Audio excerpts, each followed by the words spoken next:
The dust on Kepler 442 never settled properly. It hung in the thin air like a permanent fog, making everything look gray and lifeless. Dae-hyun Kim walked the perimeter of the mining colony, his boots crunching on the rocky ground. The sun was setting, painting the sky in shades of purple and orange that would have been beautiful if he wasn't so tired. He had been on this rock for 8 months now. 8 months of the same routine. Wake up, patrol, eat, sleep, repeat. The mining operation was small. Just 43 people trying to extract valuable minerals from a planet that seemed determined to make their lives difficult. Dae-hyun was security, which meant he spent most of his time making sure the equipment didn't get stolen by the few desperate traders who passed through, and occasionally chasing off the local wildlife that wasn't really dangerous but looked scary enough to frighten the miners. Tonight felt different, though. Dae-hyun couldn't explain why. The air felt heavier, or maybe it was just his imagination. He adjusted the breather mask on his face and continued walking. The colony's lights were starting to come on behind him, small points of warmth against the gathering darkness. That's when he heard it. A scratching sound like metal on metal, coming from the waste disposal area. Probably another one of those six-legged scavengers, he thought. They were always getting into the trash looking for food scraps. Dae-hyun sighed and walked toward the sound, pulling out his flashlight. But when he turned the corner and pointed the light at the waste bins, he froze. That wasn't a scavenger. That was a child, at least it looked like a child. It was small, maybe the size of a human 6-year-old, but definitely not human. The creature's skin shimmered with colors that shifted as it moved, like oil on water. It had 4 arms, thin and delicate, and its eyes were huge, taking up nearly half of its face.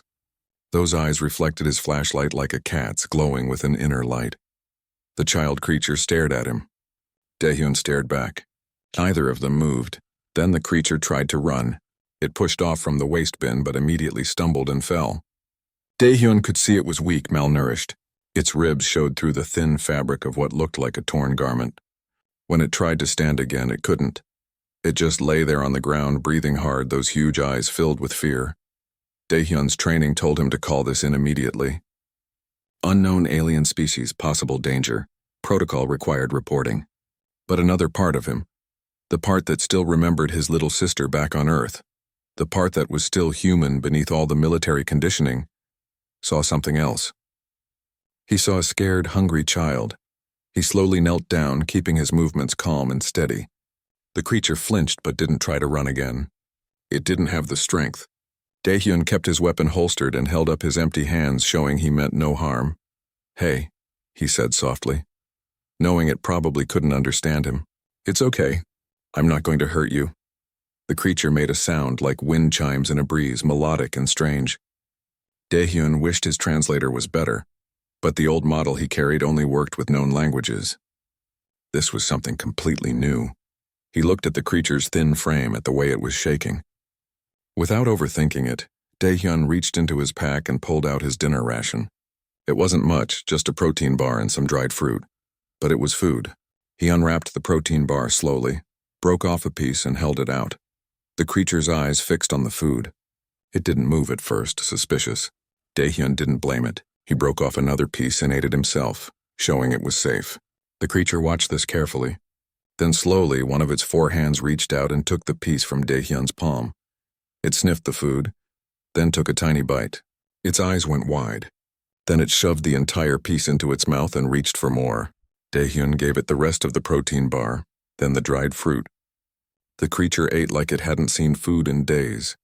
Maybe it hadn't. As he watched the child eat, Dae-hyun noticed details.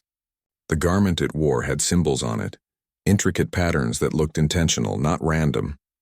This wasn't some wild animal. This was someone's child, wearing someone's clothes, lost and alone on a hostile planet. "Where's your family?" Dae-hyun asked, even though he knew it couldn't answer. "How did you get here?" The creature finished eating and looked up at him. Some of the fear had left its eyes. It made that wind chime sound again, softer this time. Then it did something that surprised him. It reached out with one small hand and touched his arm gently, almost like a thank you. Dae-hyun felt something in his chest tighten. This was someone's baby. Someone out there was probably terrified, looking for their lost child. He pulled out his communicator to call Nari, his friend who worked in the tech section. Nari was smart and, more importantly, she wouldn't immediately report this to the colony director. But before he could dial, the creature made a different sound. It was urgent, almost worried. It pointed to the sky with two of its hands and made a series of quick musical notes. Daehyun's translator crackled to life, picking up fragments. The words didn't make complete sense, but he caught a few. Thank you and mother and something that might have been coming. Your mother? Daehyun asked. Your mother is coming? The creature nodded, or at least made a movement that seemed like agreement. Then it tilted its head as if listening to something Daehyun couldn't hear. That's when everything changed. Daehyun's communicator went dead in his hand. The lights in the colony behind him flickered once, twice, then went completely dark. His watch stopped ticking. Even the small LED light on his jacket turned off. Everything electronic, everything powered, everything technological just stopped working. The silence was complete. In the mining colony, someone screamed. Then more voices, confused and frightened, echoed through the darkness. Daehyun looked down at the alien child. It was making that wind chime sound again, but this time it sounded like words he almost understood. The translator was dead, but somehow the meaning came through anyway, carried on some level deeper than language. Mother coming. Mother coming. Protective silence. In the distance, beyond the colony's perimeter, Daehyun thought he saw movement. Shadows in the darkness, too many to count, standing perfectly still and waiting. His hand went to his weapon, but something told him it wouldn't matter. Whatever was coming, whatever had just turned off every piece of technology in a 3-kilometer radius, weapons wouldn't stop it. The child looked up at him with those huge, luminous eyes, and Daehyun realized with absolute certainty that his simple act of kindness, sharing his meal with a lost, hungry child, had just changed everything. For him, for the colony, maybe for all of humanity. The silence pressed down on them like a physical weight, and in that silence something vast and powerful was approaching. The darkness was total. Daehyun had experienced power outages before, but this was different. This wasn't just lights going out. This was everything. His watch had stopped. His communicator was a dead weight on his belt. Even the small emergency backup systems that should have kicked in automatically were silent. It was as if technology itself had simply ceased to exist. The alien child grabbed his leg with two of its hands, making worried sounds. Daehyun could feel it trembling against him. Whatever was happening, the child knew about it, maybe even expected it, but that didn't mean it wasn't scared. It's okay, Daehyun said, trying to keep his voice steady. He picked up the child carefully, surprised by how light it was. The creature didn't resist, instead wrapping all forearms around his neck and pressing its face against his shoulder. Behind him, the colony was in chaos. He could hear people shouting, stumbling around in the darkness. Someone was calling for emergency lights. Someone else was yelling about an attack. Daehyun started walking back toward the main settlement, moving carefully in the darkness. He knew this path well enough to navigate without light, but with the child in his arms, he had to be cautious. A figure appeared out of the darkness ahead of him, holding what looked like a chemical glow stick. The green light illuminated Nari's face. She was breathing hard like she'd been running. Daehyun! There you are. What happened? Everything just died. My equipment, the computers, everything. Even my mechanical watch stopped. That's impossible. Mechanical watches don't need electricity. They can't just stop unless... She stopped talking when she saw what he was carrying. Is that an alien? Yes, Daehyun said simply. I found it in the waste area. It was starving. I fed it. You fed it, Nari repeated, her voice flat. You fed an unknown alien species, and now all our technology is dead. Please tell me these two things aren't connected. The child made a sound against Daehyun's shoulder, and Nari's eyes went wide. She stepped closer, holding up the glow stick. The green light made the child's shifting skin colors look even stranger. It's just a kid, Nari, Daehyun said quietly. Look at it. It's somebody's baby. Nari stared at the child for a long moment.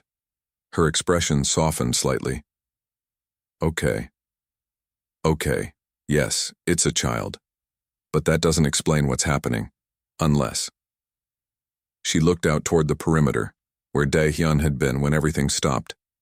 Did something happen before the blackout? The child said its mother was coming. At least I think that's what it said. My translator caught a few words before it died. Its mother. Nari's face went pale even in the green light.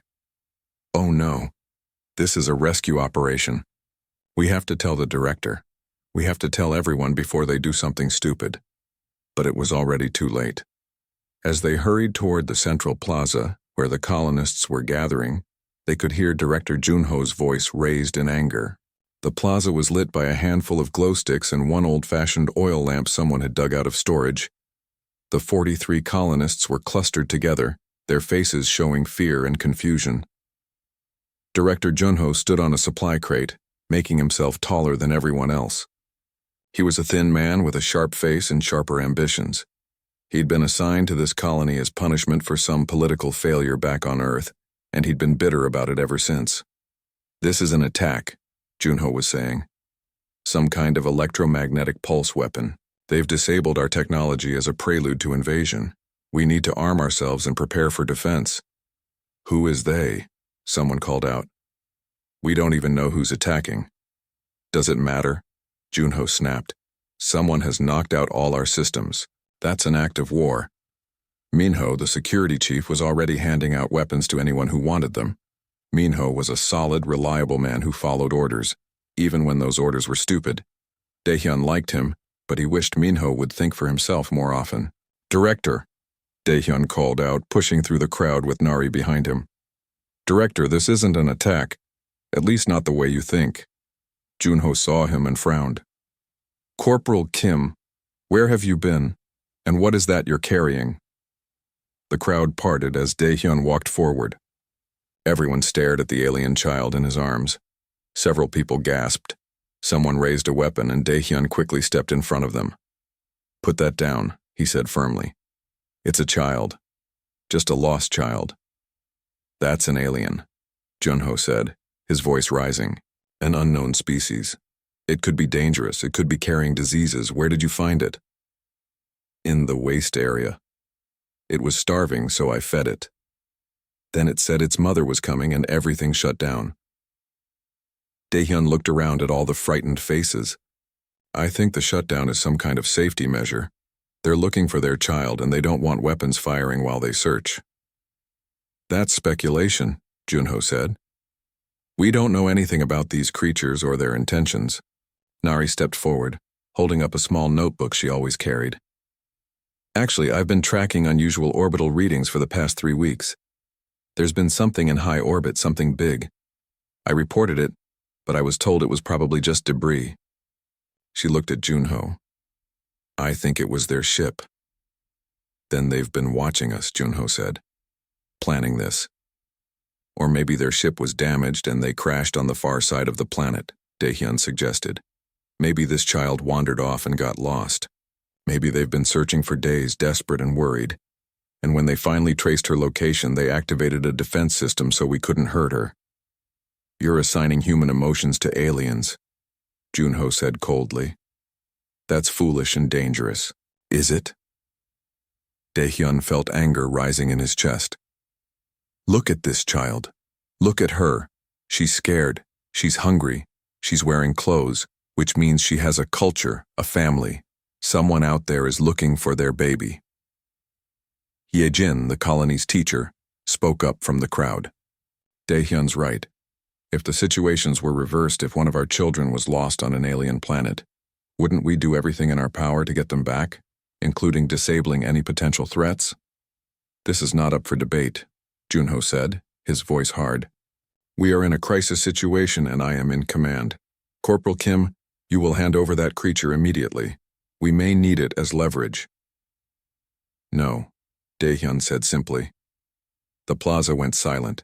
Defying a direct order from the colony director was serious.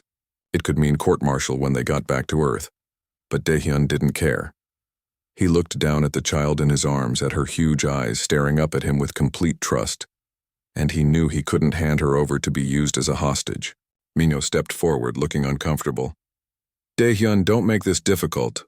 Before anyone could move, someone at the edge of the plaza screamed. Everyone turned to look. One of the miners was pointing toward the perimeter, his hand shaking. There's something out there, look. They all looked. In the darkness beyond the colony, illuminated only by starlight and the faint glow from their chemical lights, shapes were moving. No, not moving. Standing. Dozens of them. Maybe hundreds.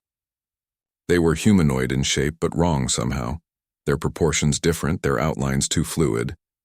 And they were all perfectly still, just standing there in a wide circle around the colony, watching and waiting. The child in Daehyun's arms made a sound, almost like crying. She reached out toward the figures with one small hand. Daehyun understood. Out there, somewhere in that circle of waiting shapes, was her mother.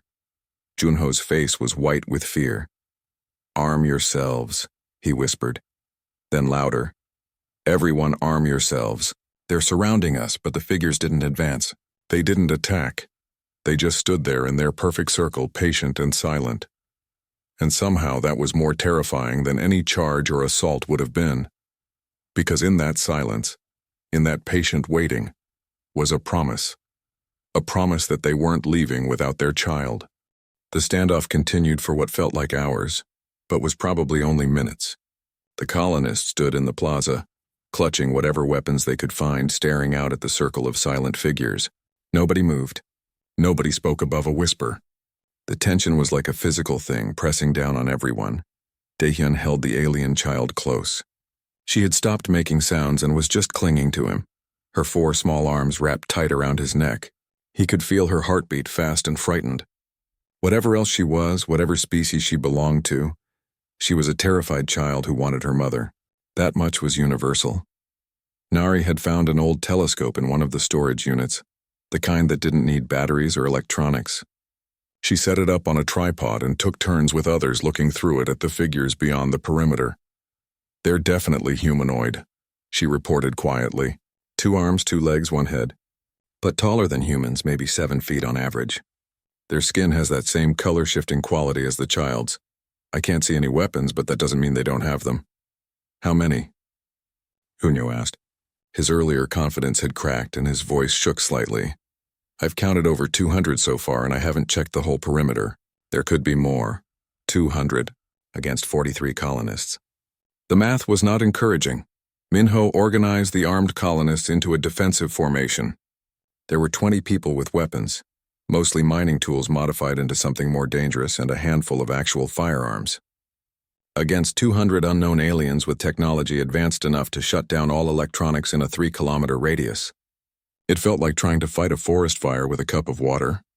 "We need to try communication," Hyejin said. She was a small woman with gray hair and kind eyes, and she'd been a teacher back on Earth before taking this colony job.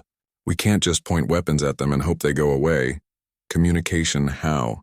Junyo snapped. "Our translators are dead. Our radios are dead. Everything is dead." "Then we use the oldest method there is," Hyejin said. She walked to the edge of the plaza toward where the figures stood in the darkness, and she waved her arms over her head in a wide, peaceful gesture. Nothing happened. The figures didn't respond. "They're not interested in talking," Junho said. "They're waiting for something. Maybe reinforcements. Maybe they're just deciding the best way to kill us all. Or maybe they're waiting to see what we'll do," Daehyun said. He looked down at the child in his arms. "Maybe they're waiting to see if we'll give her back." "Absolutely not," Junho said immediately. "That child is the only leverage we have. We're not giving up our advantage. She's not leverage, she's a person." Daehyun's voice rose and several people turned to look at him. "Listen to yourselves. We're talking about using a child as a hostage. When did we become that kind of people?" "When our survival became threatened," Junho said coldly. "I'm responsible for 43 lives. I won't risk them for some alien creature we found in the trash." The word stung. Daehyun looked at the child and saw her huge eyes watching him, understanding on some level that they were arguing about her fate. He made a decision. "Then I'm taking her back myself." "You'll do no such thing," Junho said. "Minho, detain Corporal Kim. Take the alien from him and secure it somewhere safe." Minho looked torn. He respected Daehyun and didn't want to fight him, but he also followed orders, and Junho was giving him a direct command. Slowly, reluctantly, he stepped forward. Before he could reach Daehyun, Nari moved to block his path. "No," she said simply. "Nari, don't," Minho said. "You'll just make this worse." "How could it be worse?" Nari gestured to the circle of figures in the darkness. They're already here.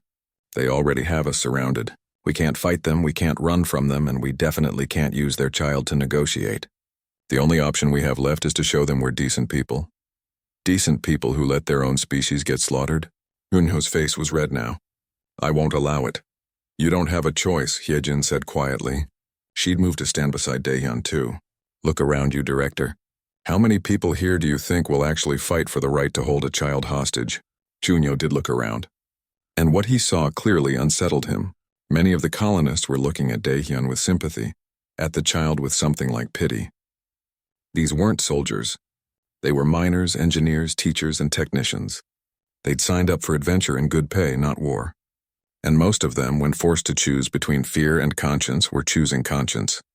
A middle-aged man named Taewan, who worked in the processing plant, lowered his weapon. I've got 2 kids back on Earth, he said. If they were lost somewhere, I'd hope someone would show them kindness, not use them as shields. Another colonist, a young woman named Sora, put down her mining torch. This doesn't feel right. It's just a child. One by one, people began lowering their weapons. Not all of them. Some, like Junho and a few others who were more afraid than compassionate, kept theirs raised. But the majority made their choice. Junho saw his authority crumbling. His face twisted with rage and fear. You're all fools. This is suicide. They'll kill us all. Maybe, Daehyun said quietly. Or maybe they'll see that we chose to do the right thing even when we were scared. Maybe that will matter to them. You're gambling with all our lives on maybe. No, Director. You were gambling with all our lives when you decided to make an enemy out of a species we don't understand. I'm gambling that kindness is stronger than fear. Before Junho could respond, one of the lookouts shouted, They're moving. Everyone froze. The circle of figures had taken a single step forward, all at the same time. The synchronization was perfect, almost mechanical. Then they stopped again, still maintaining their circle, but now one step closer. See? Junho's voice was triumphant and terrified at the same time. They're advancing. This is an attack. But Daehyun didn't think so. He'd been watching the figures, and something about their movement seemed measured, controlled. This wasn't a charge. This was a message. Then it happened again. Junho, panicking now, grabbed a rifle from one of the colonists who'd set it down. He raised it, aimed at the nearest figure, and fired. The sound of the gunshot was shockingly loud in the silence. Everyone watched as the bullet traveled through the air toward the figure. And then, impossibly, it stopped. Just stopped, hanging in the air about 3 feet from the alien, spinning slowly. After a moment, it dropped to the ground with a dull clink. The figure didn't react. Didn't flinch, didn't move. It just stood there as if getting shot at was mildly boring. Junho fired again. Same result. The bullet stopped midair and fell harmlessly. Stop shooting, Daehyun shouted. You're just proving we're hostile. But Junho was beyond reason now. He fired a 3rd time, and this time the circle of figures responded. They all took another step forward, perfectly synchronized. The message was clear. Every act of aggression would be met with an advance. Stop. Minho grabbed the rifle from Junho's hands. Director, you have to stop. You're making it worse. Junho stumbled backward, his face pale. All his authority, all his confidence had evaporated. He looked like what he really was. A scared man in a situation far beyond his ability to handle. The child in Daehyun's arms suddenly squirmed. She was trying to get down. Daehyun hesitated, then carefully set her on the ground. She immediately started walking toward the perimeter, toward the circle of waiting figures, her small legs carrying her forward with determination. No! Junho reached for her, but Nari blocked him. Daehyun watched the child go. Part of him wanted to run after her, to make sure she was safe. But another part understood that this wasn't his choice to make anymore. She was going home, then the child stopped. She turned back to look at Daehyun. For a long moment they stared at each other. Then she made that wind chime sound, and even without a working translator, Daehyun understood. Thank you. She turned back toward the perimeter and started walking again. Daehyun found himself following, unable to stop. Behind him he heard footsteps. Nari was coming too. Then Hyejin, then Minho, then more. The colonists were walking forward unarmed, following the child toward the circle of silent figures. Not all of them. Unyo stayed behind with a handful of others. But most of them came, choosing trust over fear. As they walked, the circle of figures didn't advance. They waited, watching as humans and one small alien child crossed the empty ground between species. The ground between the colony and the circle of figures felt like the longest distance Daehyun had ever walked. Each step took effort, not because of the terrain, but because every instinct in his body was screaming at him to turn back, to run, to hide. Evolution had programmed him for millions of years to fear the unknown, to avoid confrontation with things he didn't understand. But he kept walking. The child was ahead of him now, moving faster despite her small legs. She was calling out in that musical language, and the sound was heartbreaking. It was the sound of a child calling for her mother. Behind Daehyun, 23 colonists followed. More than half their number. People who had chosen in this moment to believe in compassion rather than fear. He could hear their breathing, quick and nervous. Someone was praying quietly in Korean. Another person was crying softly. Nari walked beside him. Her hand found his and she squeezed it tight. Neither of them spoke. There was nothing to say. The circle of figures was close now. Daehyun could see them more clearly in the starlight. They were tall, as Nari had said, easily 7 feet or more. Their bodies were humanoid but elongated, graceful in a way that reminded him of dancers. Their skin shifted through colors constantly, like emotions written in light.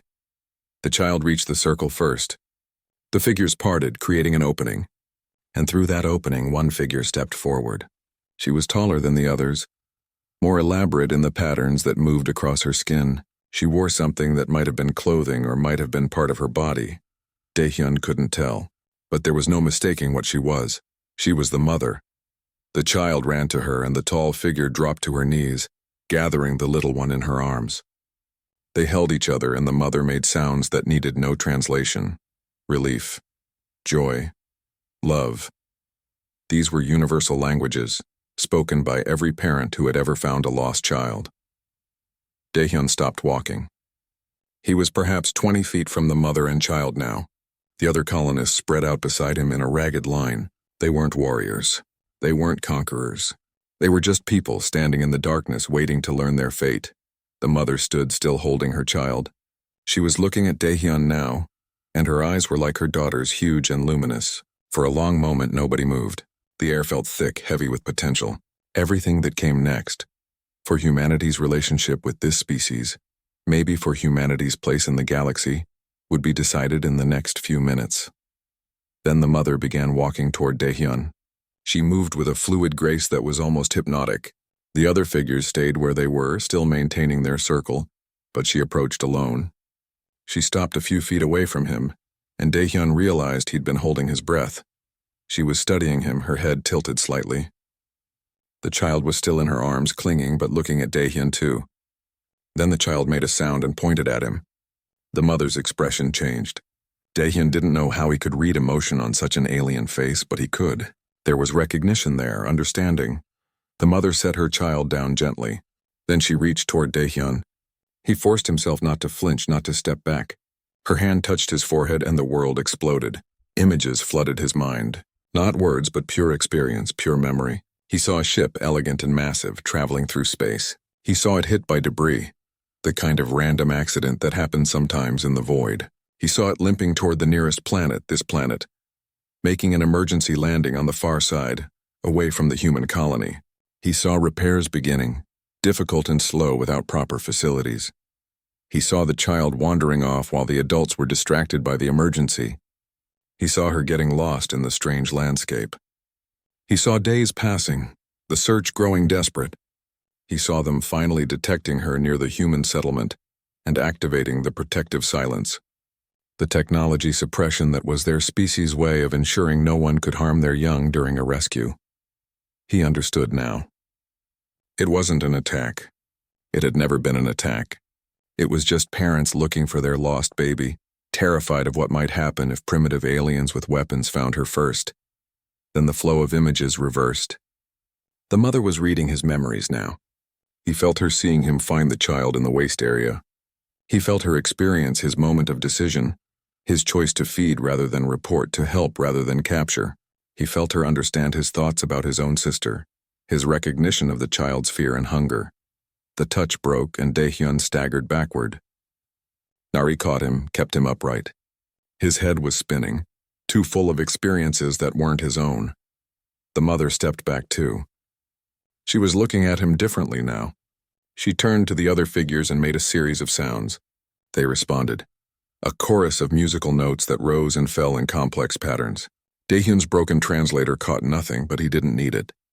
He knew what they were saying. They were talking about him, about his actions, about his choice. The mother turned back to him. She placed one hand over her chest, then extended it toward him, palm up, a gesture, an offering. Daehyun didn't know what it meant exactly, but he understood the intent. He mirrored it, placing his hand over his heart, then extending it toward her. The child made a happy sound and broke away from her mother. She ran to Daehyun and wrapped all four arms around his leg, hugging him. He reached down and touched her head gently. She looked up at him with those huge eyes and made a sound that might have been a giggle. Then she reached up and pulled at his jacket, the one he'd given her earlier when he'd hidden her in the equipment shed. He'd forgotten about it. The child had been wearing it when she ran to her mother. Now she took it off carefully and tried to give it back to him. Daehyun knelt down to her level. "You keep it," he said, even though she probably couldn't understand the words. "Something to remember me by." The child seemed to understand the intent, if not the language. She clutched the jacket to her chest, then leaned forward and pressed her forehead against his. It was a gesture of affection, he realized. A thank you and a goodbye. Behind them, Daehyun heard sounds from the colony. He turned to see Junho approaching, still carrying the rifle. The man's face was twisted with fear and anger. He was shouting something, raising the weapon. "No." Daehyun stood up, moving to put himself between Junho and the aliens. But he wasn't fast enough. Junho fired. The bullet traveled through the air, heading straight for the mother. Like before, it stopped 3 feet away, hung in the air for a moment, then dropped harmlessly. But this time something was different. The circle of figures moved. Not one step, but multiple steps closing in. The message was clear. Patience was not infinite. If aggression continued, so would the advance. The mother placed herself in front of her child. Her body language changed, became protective, threatening. Around them, all the figures shifted their posture. They still hadn't drawn weapons, still hadn't shown any obvious threat, but the air itself felt dangerous now. Junho fired again, and again. Each bullet stopped. Each shot made the circle tighten. He was going to get them all killed through his fear and stupidity. Daehyun didn't think. He just moved. He sprinted toward Junho, covering the distance in seconds. He tackled the man, taking him down before he could fire again. The rifle skidded away across the rocky ground. "Stop." Daehyun pinned Junho down. "Just stop. Can't you see you're making everything worse?" Hunyo struggled beneath him, still trying to reach the weapon. "They're going to kill us. We have to fight." "They're not trying to kill us." Daehyun's voice was raw. "They were just trying to get their child back. We're the ones who made this hostile. We're the ones pointing weapons at a mother and her baby." Minho was there then, pulling Daehyun off the director. But he wasn't restraining Daehyun. He was restraining Junho, holding him back. "Enough," Minho said firmly. "Director, you're relieved of duty." "For everyone's safety." Junho's face went white. You don't have the authority." "Actually," Minho said quietly, "in an emergency situation where the commanding officer is deemed unfit, security personnel can assume temporary command. And right now, sir, you are very clearly unfit." Junho seemed to collapse inward. All the fight went out of him. Minho gestured to 2 other colonists who led the former director back toward the settlement. Daehyun turned back to the aliens. The circle had stopped advancing, but they were much closer now, maybe only 30 feet away. The mother was still in a protective stance, her child behind her. Daehyun spread his arms wide, showing he was unarmed. He walked forward slowly, deliberately, until he was standing between the colonists and the alien circle. One man alone, making himself a barrier. "I'm sorry," he said, knowing they probably couldn't understand. "We're scared. We don't know you. But that's not an excuse, and I'm sorry." The mother looked at him for a long time. Then she made a decision. She reached into a fold of her garment and pulled out something small, crystalline. She walked forward and placed it in Daehyun's hand. Her fingers touched his, and he felt another flash of images. Knowledge, understanding, a gift. Then she stepped back, gathered her child, and turned toward the circle. The figures parted for them. Mother and daughter walked through the opening and disappeared into the darkness beyond. For a moment, nothing happened. Then one by one the figures began to retreat. The circle widened, then broke apart as they melted back into the 2 days later. The colony was still recovering from what everyone was calling the incident. The official Earth ships had arrived within hours of communications being restored. Apparently, the moment the colony's emergency beacon had gone silent, Earth had scrambled a response team. Now the small mining settlement was crowded with military personnel, scientists, and more bureaucrats than Daehyun had ever seen in one place.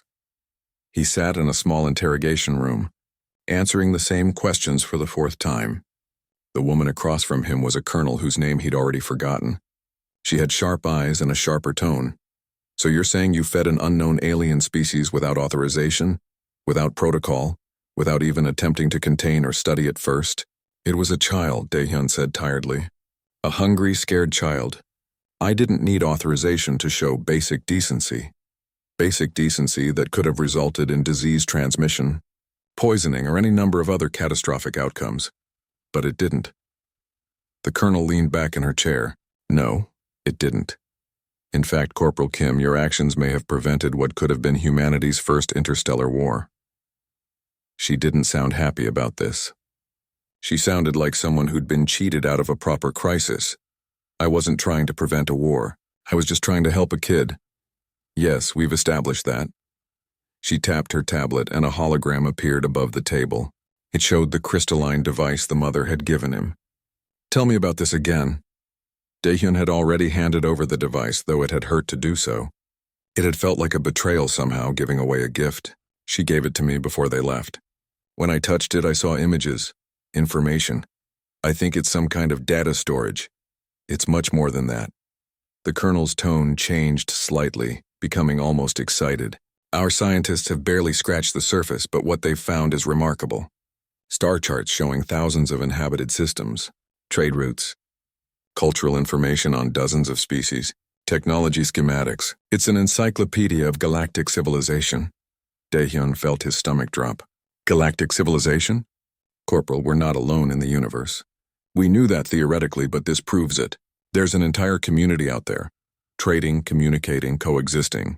And we had no idea, she leaned forward. The species you encountered calls themselves the Iranai.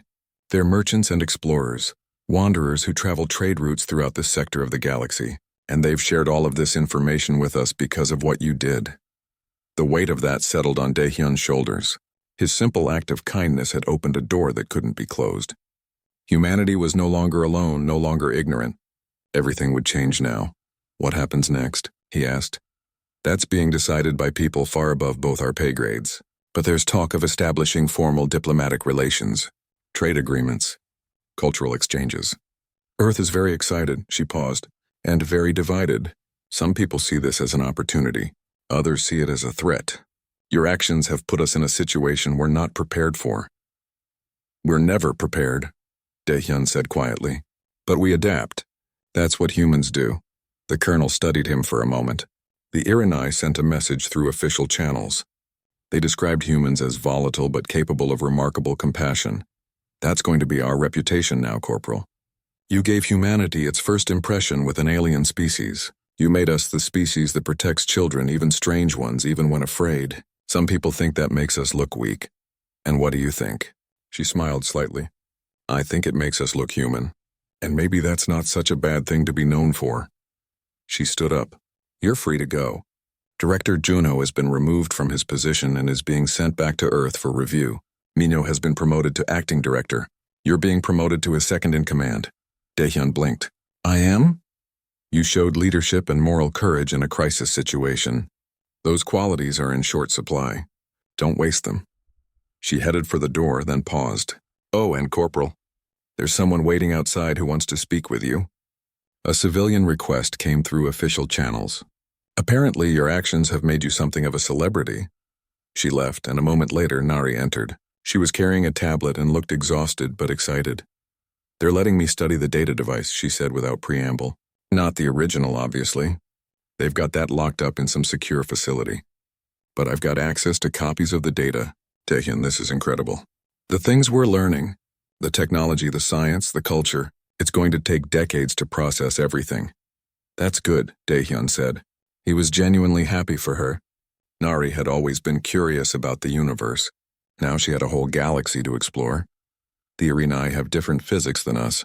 I mean, they understand the same universal laws, but they've approached them from different angles. Their mathematics, their engineering, it's all based on different principles. And they're willing to share it. They're willing to teach us. She sat down beside him. All because you fed a hungry kid. Daehyun shook his head. I didn't do anything special. That's the point. You did something ordinary, something human, and it turned out that was exactly what the situation needed. Not weapons, not force, not strategy. Just basic kindness. They sat in silence for a moment. Then Nari said quietly, Junho nearly ruined everything. If he'd killed one of them, if his bullets had actually worked, we might have started a war we couldn't possibly win. But he didn't. The bullets didn't work. They were always in control, Nari. They could have destroyed us at any time. The protective silence, the technology suppression, that was them being gentle with us. They were treating us like children who didn't know any better. And we proved them right, Nari said, pointing weapons at a mother trying to rescue her child. What must they think of us? That we're scared. That we're dangerous when we're scared, but also that we're capable of choosing compassion over fear. Daehyun looked at the tablet in Nari's hands. What else did the data say about us? There's a note, a personal message from the mother. Her name is Vel, by the way. The child is Lyra. Nari pulled up a file and a translation appeared on the screen. It says, You saved our child when you had every reason to fear her. You chose kindness when your leaders chose aggression. You stood between our species and violence, making yourself a bridge instead of a barrier. We have seen many species in our travels. Few have shown such courage. We will remember the human Daehyun. We will tell others of his compassion. May your species grow wise as well as strong. Daehyun felt something in his chest tighten. She remembered my name. She did more than that.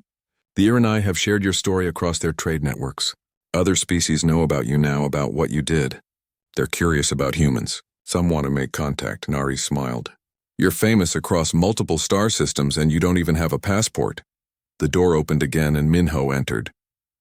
He looked uncomfortable in his new role as director, but he also looked determined.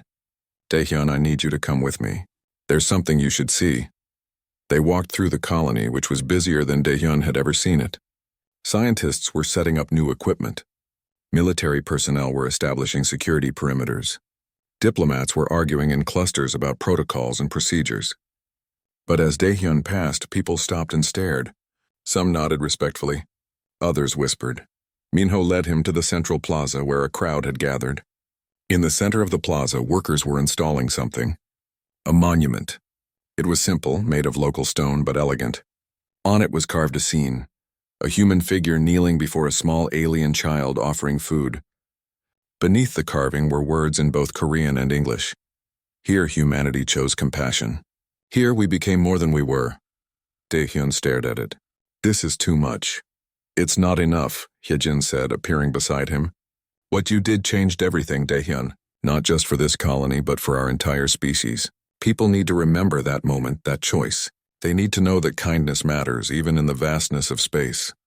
I'm not a hero, Daehyun said. I just saw a hungry kid and shared my food. Exactly, Minho said. You weren't trying to be a hero. You were just trying to be human. The best kind of human. That's what we need to remember. The monument was finished and the crowd applauded. Daehyun felt overwhelmed. This wasn't why he'd helped Lyra. He hadn't been thinking about humanity's reputation or first contact protocols.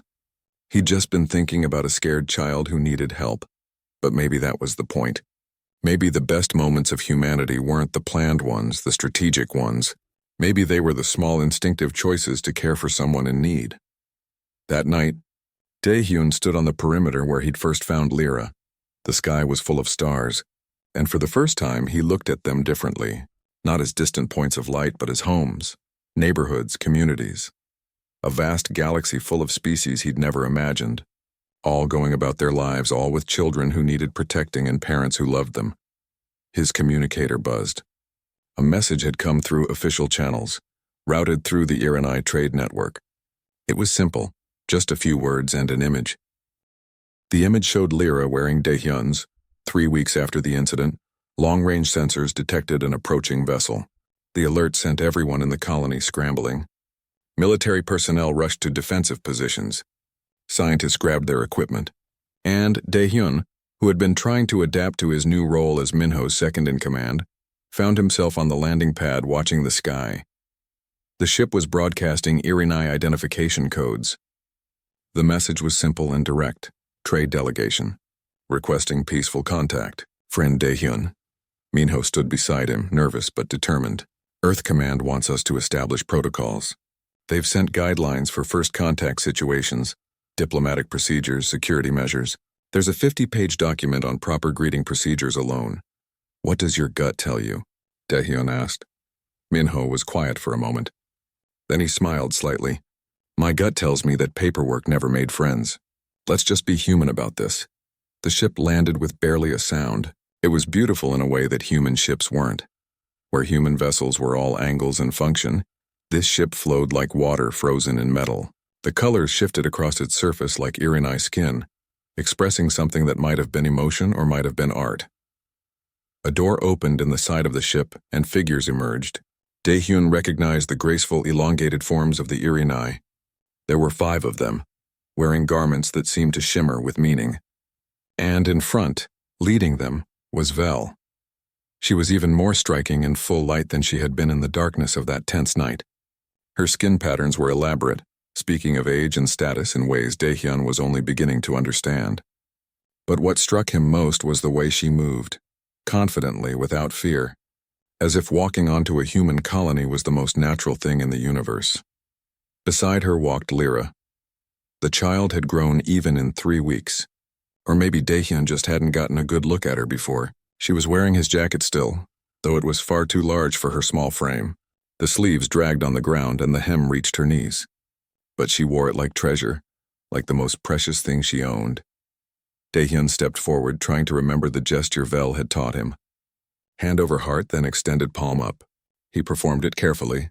Vel returned the gesture with grace. Then she did something unexpected. She smiled. Or at least her face shifted in a way that seemed like a smile. The patterns on her skin brightening, her large eyes crinkling at the corners. Friend Dae-hyun, she said. Her voice was like music, but the words were clear. She'd learned to speak human language. We return as promised. Behind Dae-hyun he heard gasps. This was the first time most of the colonists had heard an alien speak their language. It was a moment of profound strangeness and wonder. Welcome, Dae-hyun said, his own voice rough with emotion. Welcome to our home. Lyra broke away from her mother and ran to Dae-hyun. She wrapped all 4 arms around his legs just like before and made happy musical sounds. Dae-hyun knelt and hugged her back, careful of her smaller frame. She pulled back and touched his face with one small hand, tracing his features like she was memorizing them. She missed you, Vel said. She speaks of you often. The kind human who fed her. The bridge between our peoples. I didn't do anything special, Dae-hyun said, the words automatic now. You did everything special, Vel corrected gently. You chose kindness when fear would have been easier. You protected my child when you had no obligation to do so. Among my people, such acts create bonds that cannot be broken. You are family now, Dae-hyun of Earth. Always. The words hit harder than Dae-hyun expected. Family. He thought of his sister back on Earth, so far away. He thought of how alone he'd felt on this distant planet. And now an alien mother was calling him family. The other Irinai came forward, each performing the gesture of greeting. Minho and the other colonists returned it awkwardly but sincerely. Nari was there too, her eyes wide with excitement and 1,000 questions clearly fighting to get out of her mouth. We bring gifts, Vel said. She gestured and 2 of her companions brought forward containers. Technology, knowledge, culture, we share as friends share, but more than things we bring ourselves. We wish to learn of humanity, to understand the species that shelters lost children. Over the next few hours, the colony transformed into something new. The Irinai delegation set up a small habitat near the landing pad, refusing to take over any human structures. Their technology was subtle, almost organic, growing into place rather than being built. Colonists gathered around, watching in fascination as walls formed from materials that seemed alive.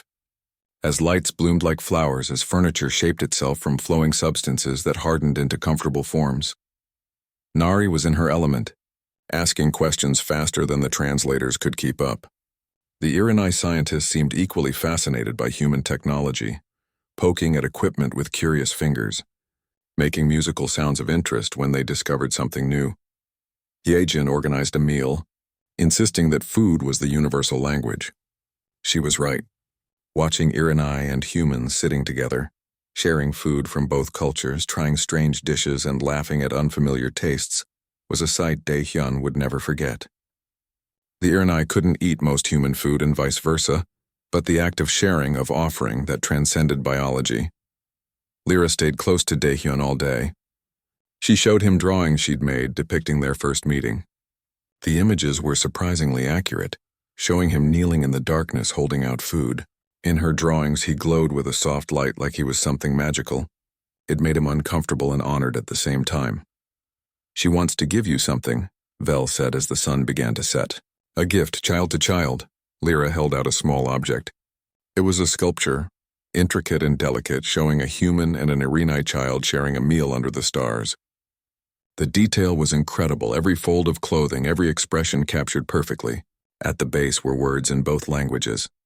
The first kindness of Earth. "She made this?" Daehyun's voice cracked. For weeks she worked on it. It is her way of saying thank you, of remembering. Vel placed a hand on her daughter's head. "Among my people, art is our history. What is made by hand is remembered by heart. This sculpture will be copied, shared among our people. Your act will be remembered for generations." Daehyun accepted the sculpture carefully like it was made of glass. Lyra smiled at him, then made a gesture, pointing to herself and then to him. Family. That night there was a formal gathering. Earth Command had finally gotten their act together and sent official representatives. There were speeches, most of them boring and full of political language. But when it was Daehyun's turn to speak, he ignored the prepared remarks they'd given him. 3 weeks ago I found a lost child," he said simply. "I didn't know what species she was. I didn't know if she was dangerous. I didn't know if helping her would start a war or save a life. All I knew was that she was hungry and scared. And I had food. So I shared it." He looked around at the gathered humans and Irinai. "I think that's all first contact really needs to be.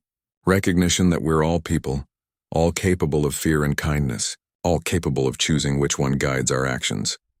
Vel spoke next, her words translated for those whose devices couldn't keep up. "We Irinai have traveled far. We have met many species. Some are warlike. Some are peaceful. Some are curious. Some are afraid. But rarely do we meet a species that is all of these things at once and still chooses compassion. Humans are young in the galaxy. Your technology is simple. Your understanding is limited. But your hearts are vast. We are honored to call you friends." The gathering ended with humans and Irinai mingling freely, cultural exchange happening organically, naturally. Daehyun watched from the edge, still holding Lyra's sculpture. Minho joined him. "Earth Command is pleased. They're already talking about establishing a permanent diplomatic post here, trade agreements, cultural exchanges. This colony is going to become important." "That's good," Daehyun said. "We're ready for it. Are you? There's talk of promoting you again, sending you to Earth for diplomatic training, making you humanity's official liaison to the Irinai." Daehyun was quiet. Part of him wanted that. Wanted to explore this new relationship between species, but another part just wanted to stay here, in this small colony where he'd made a choice that mattered. "I don't know," he admitted. "I'm not a diplomat. I'm just a security officer who fed a hungry kid." "That's exactly why you're perfect for the job," Minho said. "You don't think like a politician. You think like a person. That's what we need right now." Before Daehyun could respond, there was a commotion near the Irinai habitat. He and Minho rushed over to find a small group of colonists arguing with one of the Irinai. The tension was palpable. "What's going on?" Minho demanded. Taewon, one of the miners, spoke up. "This one wants to see our mining operation. I told it that's not allowed. Company secrets and all that." The Irinai, a younger individual whose name Daehyun hadn't learned yet, looked confused and hurt. It spoke in musical tones, and the translator rendered it as, "I meant no offense. I wished only to learn your methods. Among my people, knowledge is shared freely." "Well, you're not among your people," Taewon said harshly. "You're in a human colony, and we have rules." Daehyun stepped between them. "Taewon, they're guests. And friends. We knew 6 months had passed since that night in the darkness. 6 months since Daehyun had shared a meal with a lost child and changed the course of human history. The mining colony on Kepler 442 was almost unrecognizable now. Where once there had been simple prefabricated structures and dusty equipment, there was now a thriving hub of interspecies cooperation. The colony had been renamed Haven Station, and it lived up to its name. Humans worked alongside Irinai. 3 other species had made contact in the months since, all citing the story of Daehyun and Lyra as proof that humans could be trusted. Daehyun stood at the observation deck, watching ships come and go. Earth ships, Irinai vessels, and stranger craft from species whose names he was still learning to pronounce. The sky above Haven Station was never empty anymore. It was a highway of light and possibility. Still getting used to it? Nari appeared beside him, holding a tablet. She'd been promoted to head of xenotechnology research and was constantly busy analyzing new discoveries. I know I am. Every day feels like a dream, Daehyun admitted. 6 months ago we thought we were alone. Now look at this. Below them, the station's main plaza bustled with activity. Irinai children played with human kids, their games requiring no translation. Merchants from a species called the Wellan haggled with human traders, their 6-fingered hands moving in elaborate gestures. A group of students, both human and alien, gathered around Hyejin as she taught a class on comparative literature. Earth wants you to come back, Nari said. They've set up a whole diplomatic academy. They want you to train the next generation of human ambassadors. I know. They've sent me about 100 messages. Daehyun sighed. I keep putting off my answer. Because you don't want to leave? Because I'm not sure I'm the right person for that job. I'm not a teacher, Nari. I'm just someone who made one good choice. One good choice that keeps rippling outward, Nari countered. She pulled up a file on her tablet. Do you know how many species have contacted Earth in the last 6 months? 17. 17 different alien civilizations, all saying essentially the same thing. We heard about the human who saved the child. We want to meet more humans like him. You didn't just open a door, Daehyun. You opened every door. Before he could respond, an alarm sounded. Not an emergency alarm, but the gentle chime that indicated an expected arrival. Daehyun and Nari headed to the main landing pad, where a crowd was already gathering. The Irinai ship that landed was familiar. It was Vel's vessel returning from a long trading voyage. The ramp extended and Lyra was the first one out. She'd grown so much in 6 months that Daehyun barely recognized her. She was taller, her limbs longer, her patterns more complex, but she still wore his jacket, even though it fit her properly now instead of dragging on the ground. She spotted him and ran, all 4 arms waving. He caught her in a hug, lifting her off the ground. She was heavier now, but he managed. Daehyun! Daehyun! Her human language had improved dramatically. I missed you. I missed you too, little one. Vel followed more sedately, but her skin patterns showed pleasure at the reunion. She performed the greeting gesture, and Daehyun returned it with practiced ease. Friend Daehyun, Vel said warmly. It is good to return home. Home. The word struck Daehyun. This was home to her now. This human colony on the edge of nowhere. Because home wasn't just a place. It was people you cared about. There is news, Vel said as they walked toward the administrative building. The Irinai Council has made a decision. They wish to establish a permanent cultural exchange. Young Irinai will come to learn human ways. Young humans will travel with our ships to learn our ways. An exchange of children to build understanding. That's incredible, Minho said. He was waiting in his office, which had been expanded to accommodate meetings with various species. Earth Command will be thrilled. There is one condition, Vel continued. The Irinai request that Daehyun lead this program. You understand both peoples. You have the trust of both. Will you accept? Daehyun looked at Minho, who nodded encouragingly. He looked at Nari, who was grinning.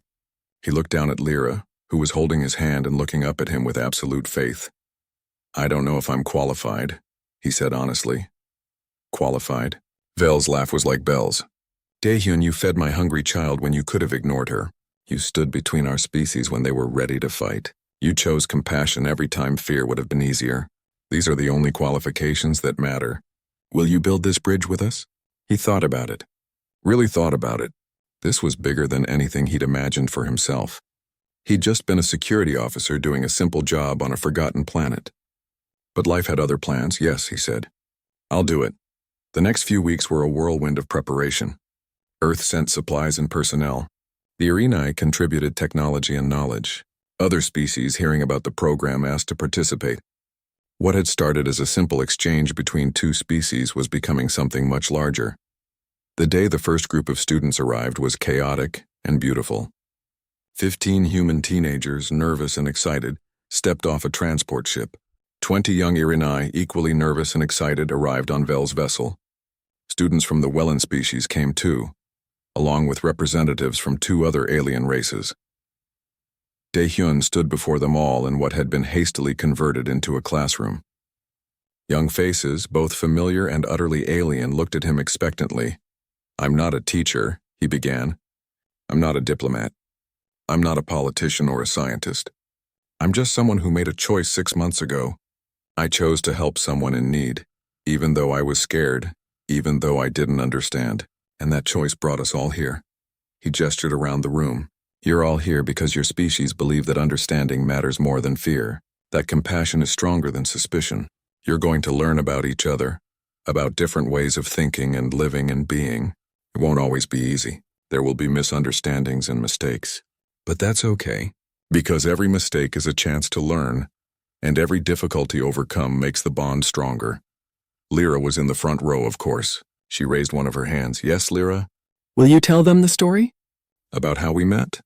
Daehyun smiled. "I think they've all heard that story, but not from you, not the real way it happened," so he told it. The simple story of finding a lost, hungry child in the darkness, of making a choice without thinking too hard about it, of everything that came after. As he spoke, he watched the students' faces. Some were human, some were alien, but all of them showed the same emotions: wonder, hope, the understanding that one person really could make a difference. When he finished, a human student raised her hand. Her name was Minji, and she was barely 16. "Are you scared?" she asked. "About all this? About humans being part of something so big?" Daehyun considered the question. "Every day," he admitted. "We're young in the galaxy. Our technology is basic. Our understanding is limited. We've made mistakes and we'll make more. But I'm not scared that we're not ready. I'm scared that we'll forget what makes us human. Our compassion, our ability to care for others even when it's hard. If we can hold on to that, we'll be fine." The program began. Human students learned to communicate without words, reading the skin patterns of the Irinai. Alien students learned human customs like shaking hands and sharing meals. There were awkward moments. A Welland student accidentally insulted a human by refusing food, not understanding that among humans, shared meals meant friendship. A human boy made an Irinai girl cry by touching her head without permission, not knowing it was considered deeply intimate. But with each mistake came understanding. The students learned to apologize, to explain, to forgive.